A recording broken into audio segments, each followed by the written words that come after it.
I'm going to remove the lower connecting arm link all the way.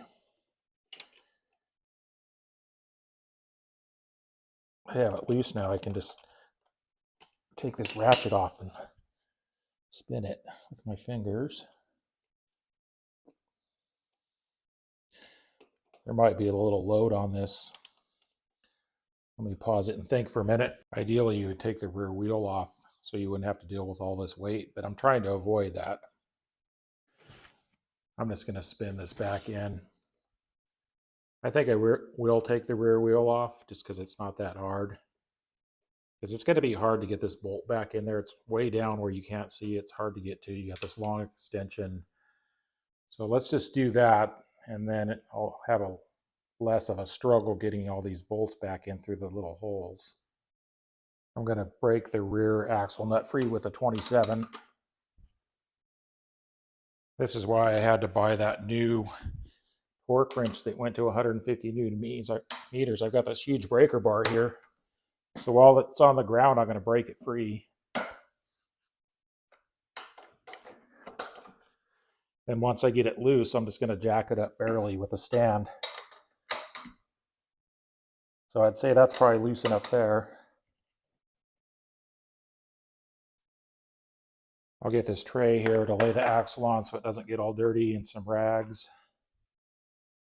Now that I've got it broke free, the axle nut, I'm just going to raise the rear wheel off, just barely off the ground, so it spins. Okay, there we go. And I can get down here and get the axle out.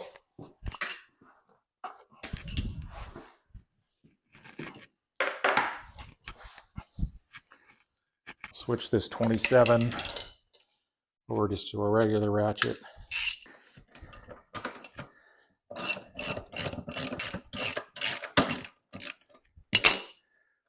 So you've got regular nut, washer, laying these out in order, and here's the spacer. This edge bumps up against the stop. That's how you set the chain tension. Now I should be able to pull it apart from the other side.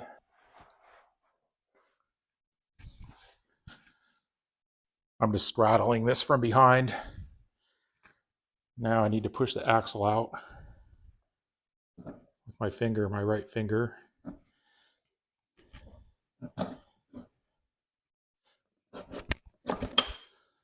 There's the other spacer. So you remember, this will go in there like that. Now if I push it forward, the whole wheel, I can get the chain off. Chain will come off now.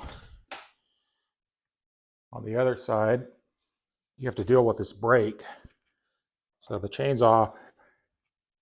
I start to slide this forward. This is just kind of loose now. Should just come straight back. So I'm sliding it back and lifting the brake off the rotor. That. Now it's out. There is this spacer on this side and this spacer on this side. I have my axle sitting in the tray so it doesn't get dirty. Now I just roll the whole thing back like this. Lean it up against something. When you go to put it back in, you got to be careful because this whole sprocket falls off. It's actually staying on there pretty well. The one on my Suzuki actually just falls out on you. I'll put this over on the stand and show, or on the bench, and show you what it looks like underneath. I have it setting in an oil changing pan so the rotor isn't sitting on the bench. Anyway, this cush drive just comes off.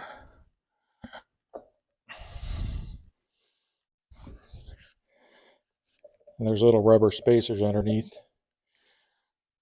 So that's what this looks like under there. Down in here, these little rubber spacers go in here.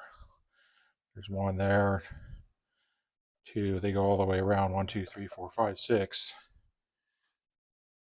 And then these little areas here go into these holes.